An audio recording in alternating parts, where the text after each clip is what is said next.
It is noon on April 28, 1253. Inside the halls of Seichō-ji Temple, a 32-year-old monk stands before an assembly of priests and local officials. He is about to speak a single phrase that will trigger centuries of violent political persecution.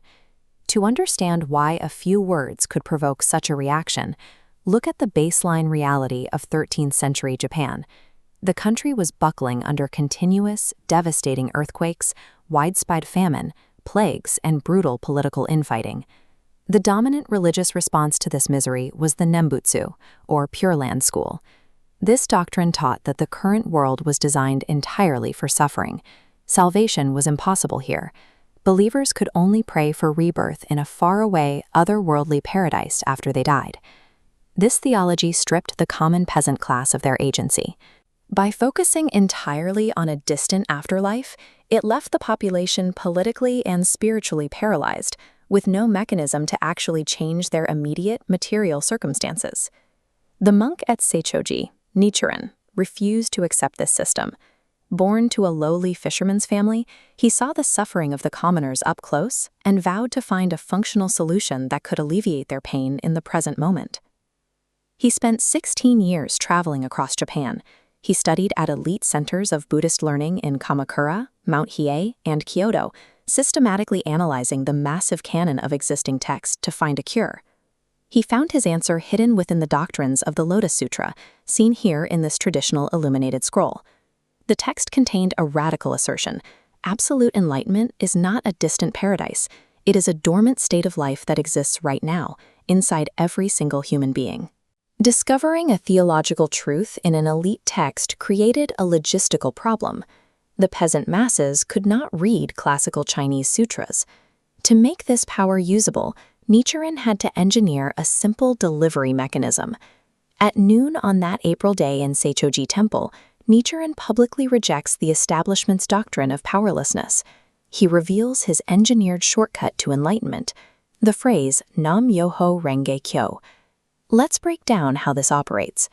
The first component, Nam, originates from the Sanskrit word namas. It means dedication or the act of fusing one's own life with something greater. The second half, Myoho-renge-kyo, is the title of the Lotus Sutra. In this framework, it represents the ultimate mystic law governing the entire universe. Nichiren taught that voicing this exact phrase forces a direct fusion between the ordinary person and that universal truth. It acts as a trigger, instantly drawing forth inherent courage and wisdom from within the individual.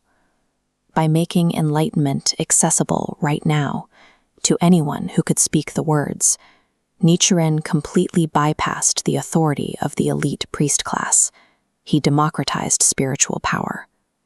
The establishment retaliated aggressively against this loss of monopoly.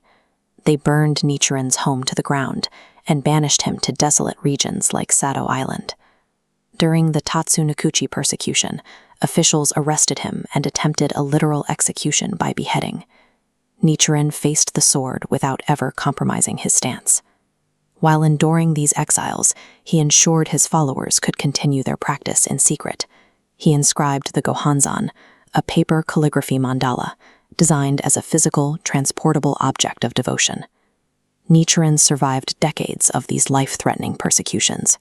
In doing so, he provided the proof of concept for his own teaching, demonstrating that an ordinary human being could manifest invincible courage against impossible odds. 700 years later, in the 1930s, two educators named Tsunesaburo Makiguchi and Josei Toda resurrected Nichiren's vow. They utilized the same philosophy to oppose the oppressive Japanese militarist regime during World War II. They shifted the practice away from a localized sect entirely controlled by priests and founded the Soka Gakkai, a modern lay organization built by and for everyday people. Under the leadership of Daisaku Ikeda, this democratized philosophy scaled beyond the borders of Japan. He spent decades traveling, building a global network based entirely on Buddhist humanism. The empirical result of this 800-year evolution is vast. Today, the practice of chanting Nam-myoho-renge-kyo has taken root in 192 countries and territories, bridging highly diverse cultures. April 28, 1253, marked the birth of a religion for all humanity. It proved that the ultimate power to change reality does not reside in the heavens, but in the voice and courage of ordinary people.